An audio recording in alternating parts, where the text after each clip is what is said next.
There is definitely a connection with the ancient traditions about superhuman beings who are able to perform feats that are very far above whatever we have been able to do so far. Many of the members of Congress who have attended as part of the special commission, they are still very shocked. And they say that a lot of things they cannot say, not only because they are not allowed to say, they have said that on camera, on television, but because they also feel very scared of what people would think if they said that. And they say that it's a very worrisome or a very shocking reality, that there is evidence of hybridization between humans and certain aliens. And in some cases, clearly some governments are consenting. Not that they had necessarily a choice, but they have still agreed to it. So do you mean that there is a contract between the government and the aliens? Yes, this has been said many times. There has been documentation about it. Of course, you can always falsify documentation, but the number of testimonies that have come out is in itself a telltale sign that something is going on. Greetings, welcome to Delhi Diwan. My name is Kunal Ganeriwala. I'm the Executive Trustee of Ganeriwala Foundation, which produces this podcast. And today we have Com Carpentier, who's a fellow of India Foundation. And we are in continuation of our series where we talk about UFOs, and we have the next set of questions to Com. So welcome, Com. What would you think is the reference to Indian temples and Hindu scriptures to the UFOs and this phenomena? It's a very interesting issue which has been debated, and several books have been written on it. I have written on this topic, and I have also done some podcasts about it over the last several years. And it is true that there are many references to beings coming from the sky and also others who come from underground in the Hindu scriptures, as in the sacred text of many other cultures all over the world. And we know that the central temple over the sanctuary in a Hindu temple is called the Vimana, and Vimana is a flying vehicle. Yes. So that in itself tells you that there is a connection to space, and many archaeologists and people with some imagination have noted that the shape of Vimanas is very similar to that of our modern spacecraft, to the rockets that go into space. So the question has been raised many times, are the devas and the other beings, the rakshasas and the asuras, are they beings who belong to other spaces and other planets, or who perhaps live in other dimensions of the Earth, or underground or under the sea? Because we know that UFOs are seen everywhere. There are many UFOs that have been detected going at tremendous speeds under the oceans. These are reports from the US Navy, from the Russian Navy, and from many others. So it is a proven fact. Of course, that doesn't mean that the people who report these will tell you what they think to have seen, but these craft are there, and some of them are as big as our aircraft carriers. Okay. So, you can see there is definitely a connection with the ancient traditions about superhuman beings who are able to perform feats that are very far above whatever we have been able to do so far. So, the visual reference is what we can see in Ramayana and, other epics that in Mahabharata, what they've shown is somewhat true if we come to the facts today. There is a basis in reality, religions and spiritual traditions, not to mention kathas, so-called mythological legends. They haven't built something out of nothing, even though there is a prejudice in so-called rationalist Western society to say that all those people didn't just have any basis in the reality. They were just inventing things, But exactly, in fact, my point. Imagination generally takes off from something that has been witnessed and that has been described. And from there, you build a lot of things. Just like, for example, people like Spielberg and George Lucas, they were known to have been shown, if not seen themselves, the pictures of UFOs. And on that basis, they build the whole saga of their films, Yeah. In fact, Spielberg has come back now with Disclosure, which is his latest film, which is very closely tied to what's happening in the US government as we speak. No, maybe in the coming episodes, we can talk more about this, where we can draw references to the Hindu scriptures and the temples. And this can go in a in a very detailed way. But for now, tell me, what is sensational and critical about the hearings that is happening in the U.S., the congressmen involved, and what do you think is the say of the witnesses and the details about it, if you can throw light on it? First, these hearings have been extremely deep, detailed, and they have gone over several aspects of the issue, and behind closed doors, they have been supported by films shared by various intelligence and military agencies. And these films show craft and beings. And there are several types of beings. The extraterrestrial reality is not uniform. There are many different types, some who look like humans, who may be either partly human or who may be humans who have transited to other dimensions or other planets. In fact, there is a very interesting assumption now in very, I would say, official circles that many of those beings, not all, they are perhaps human beings in the future who have come back to visit us because their scientific and technological progress over hundreds of years has enabled them to travel in time. Okay, time travel, that's another interesting topic. But the other issue, which is now being raised in very serious technological circles, which has also been quoted, by the way, in Congress, is that they are in fact civilizations from the remote past. We think that the ancient Egyptians, the Sumerians, the people of ancient India disappeared and that they are all dead and buried. But perhaps some of them did not. They were perhaps taken or they went to other spheres, other regions, and they are continuing. And the reason why this is increasingly plausible is that we notice that in some of the craft that have been recovered, including the famous spheres that are being seen flying all over the world. One of them has been captured, and it's called the Buga sphere. It has been studied very extensively in Colombia and in the United States. Dating, according to scientific methods, has shown that it seems to be over 12,000 years old, and some of the inscriptions on it remind us of the Indus Valley signs. Okay. Now, in that case, what you could, conclude, if or not conclude, but venture to say, if you are, again, connecting the dots, is that perhaps the civilization that existed in various parts of the world, including the Indus Valley or the Sindhu-Saraswati region, may have moved on to a different stage of evolution, and they may still be there watching us, and we are like their very, very remote offspring, and we are still going through the paces, and we are just beginning our space exploration, whereas they probably went into that thousands of years ago. And so for them, we are like children, or we are like in a nursery, we are just... Oh my God, this is really intriguing and scary at the same time. Yes, and this is one reason why many of the members of Congress who have attended as part of the special commission, they are still very shocked. And they say that a lot of things they cannot say, not only because they are not allowed to say it, they have said that on camera, on television, but because they also feel very scared of what people would think if they said that. And they say that it's a very worrisome or a very shocking reality. And of course, you can quote some of them who are particularly outspoken, such as Congresswoman Anna Paulina Luna, who is a good friend of Trump's and a supporter of Trump's, and there aren't that many left in Congress. But she says that they are interdimensional beings, and they are in the Bible, because that's what she knows, being a Christian, but they are in many other scriptures, and they are the same. And they speak the same languages, but they are so far ahead of us that we cannot even comprehend what kind of powers they have. Now, you have other people like Congressman Burleson, who has said similar things and said that he's completely taken aback by what is happening.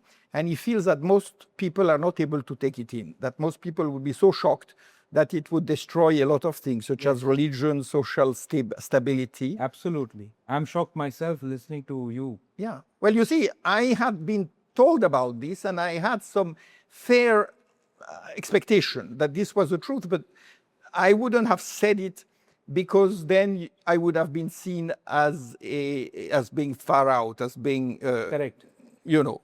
eccentric, or not to put it in another word.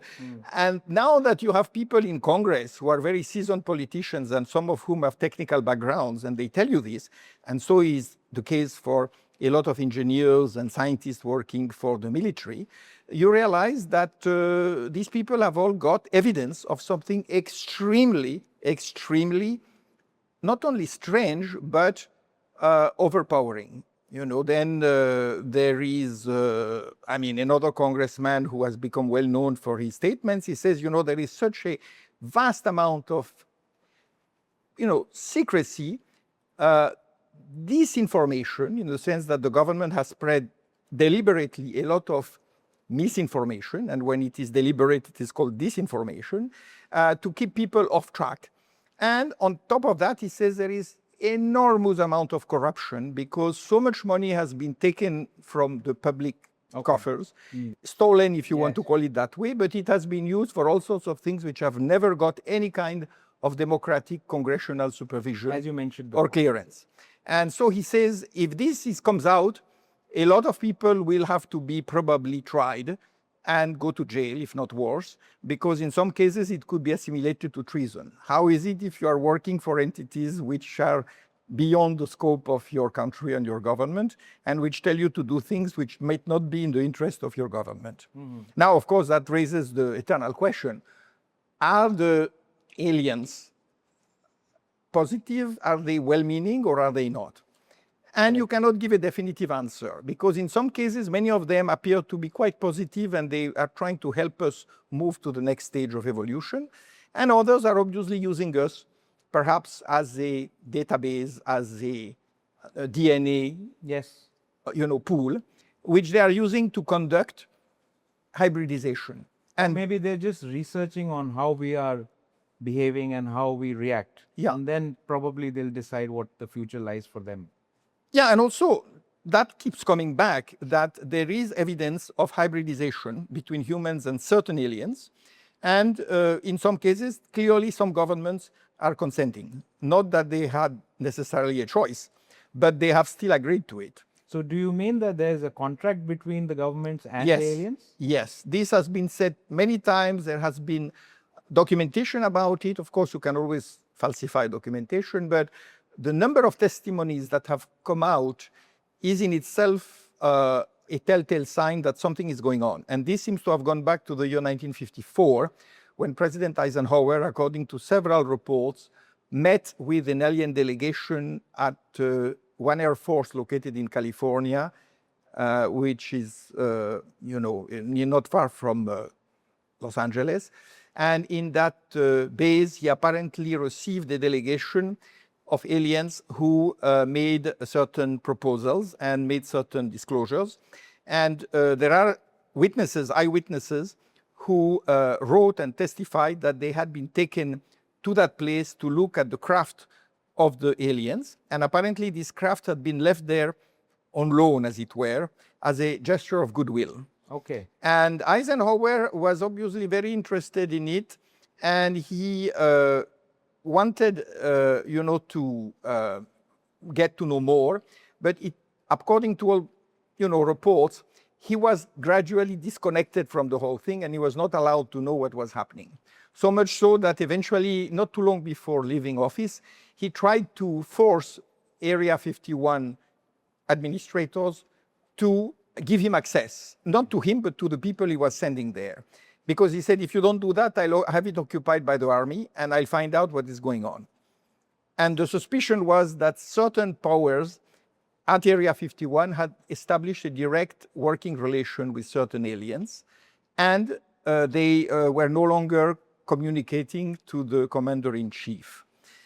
So what you mean to say that it's isolated from the public, but the space programs run by different countries, do you think that there is a common space program that they are running where these countries are internally involved in this UFO phenomena? There are many reports, allegations to that effect, and one of the most noteworthy is from General Haim Eshed, who led for many years the Israeli Military Space Agency.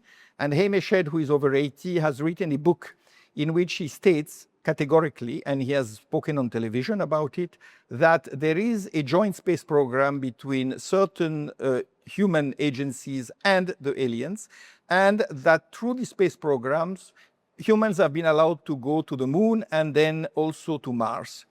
And, you know, if you look at the records of astronauts, many of them have confirmed that they actually saw craft, or at least lights, that could not be explained while they were in space. And one of the first to say so was John Glenn. But then you had several others who said it, including the 3 astronauts of Apollo 11, the ones who actually landed on the moon first. And then you have Eugene Cernan, who was at Apollo 17. And that was the last Apollo mission. It was in 1977. And then the mission stopped. And when they asked him, and this is a report from a Japanese historian of NASA who had long conversations with him, Cernan said, actually, we were told in that mission, 1977, that we should not be allowed to go back. And this came from the aliens. Why? Because they have extensive activities on the moon. They were willing to give us some access, but they decided at one point that this wasn't going well and it should stop. Oh, is it? Yeah. But we ventured out into the dark side of the moon, as they say. Yeah, but not landing. Ah. Yeah. And then again, there was some serious secrecy about what the Indian mission to the other side of the moon, which was the first, was able to capture photographically. Because there are photographs of structures, Yes. artificial structures on the Yes. moon. And there is in particular an obelisk, which inspired the film that made such history, you know, 2001: A Space Odyssey by Stanley Kubrick. And apparently that was inspired by a real photograph. Okay. So maybe we're just shown what they want us to see.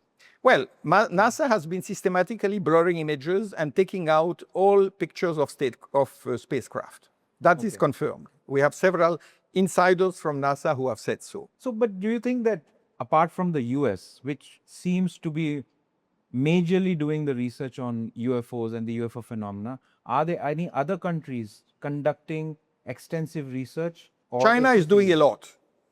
It's in fact trying to race past the US. And the US is aware of it because we have seen classified reports from the CIA following very closely what the Chinese are up to. The Soviet Union has a long history, and it is very much connected to the Soviet Space Agency. But if you want to see countries that have really very interesting things to say, and they are very public about it, you have to go to South America, because Mexico, Chile, Argentina, Brazil, Peru, almost all of them have enormous records of UFO sightings, UFO interception. The Navy, the Air Force have followed them, filmed them, and they are not hiding it. So much so that at one time in 1977, there was a serious alert in Brazil that this part of Amazon, which is very sparsely populated, was being visited so often by spacecraft, fleets of them, that they felt that there was some sort of landing, mass landing that was taking place. Yes, because where they land, apparently the forest gets eroded, is it? Well, there are circles, yeah, but remember they can hover above the ground and not touch it. But there are certain modifications of the signature. I mean, the signature, the electromagnetic signature is definitely detected in most cases. And you also have some physical traces such as burnt areas and certain areas that are definitely affected. For example, the magnetic field changes, you know, so that the needles of the compasses go crazy and all that. So there are obviously, because UFOs, we know enough about them to know that they operate on electromagnetic propulsion, which enables them to reverse the magnetic field, which means also the gravitational field, and to achieve enormous speeds beyond the speed of light. My God. You know, with the disclosures coming in, with the hearings going on, how do you think that it will impact the world?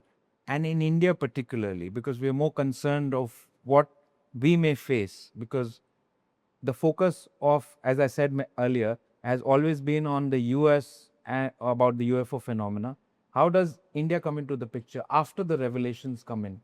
First, I think the world will have to adjust, and I think most people are more or less ready for it, not because they are necessarily very mature about it, but because they are looking overwhelmingly at their immediate future, at what concerns them.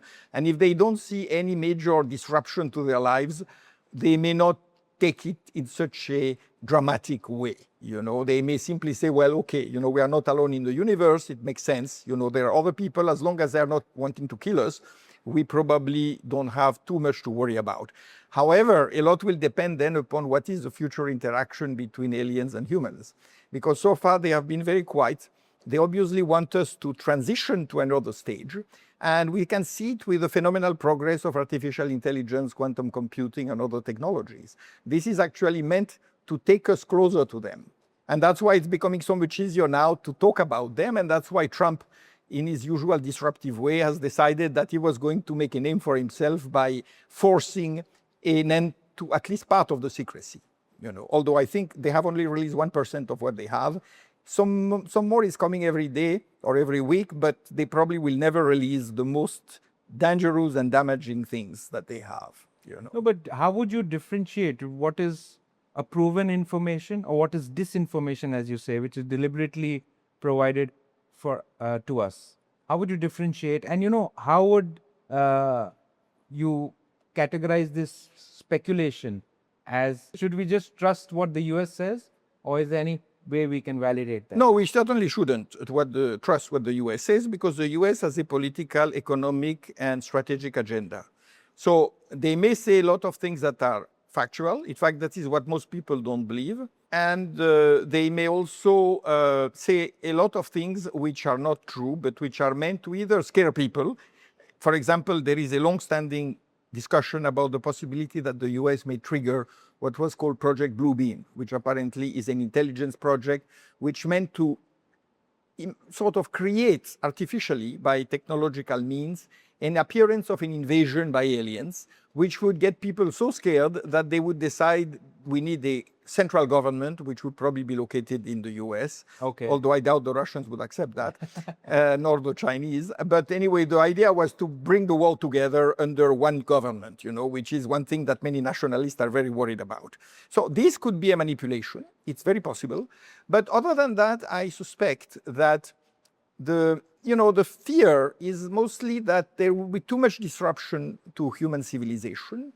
And remember, the analogy that was given by scientists back in the 1960s in various countries was, what if these people behave like the Spanish behaved in South America, or the Americans behave with the Red Indians?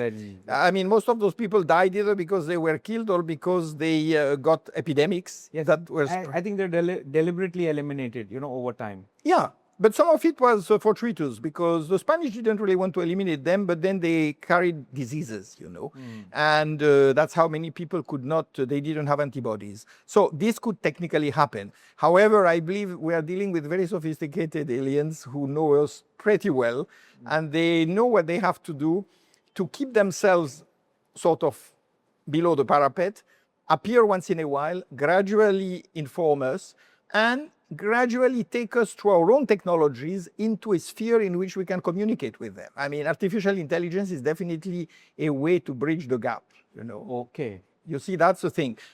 Before we had that, we could not really relate to them, except on very occasional moments when they would pass on some messages to some apparently sundry witnesses. Now there is a communication system which is beginning to operate according to their own Autonomous rules. Exactly. Yeah. And it's autonomous, so you really don't know what is the source of that information. Correct. So it's easier for them Yeah. to manipulate the system. That's what you're trying to say. Right. And also, I believe that probably they are on a different time zone. Completely. So what 80 years is for us might be 8 seconds for them. Correct. So for them, it's a real time, whereas we are. Yeah, plus, there is a sheer problem of volume of information that can be assimilated.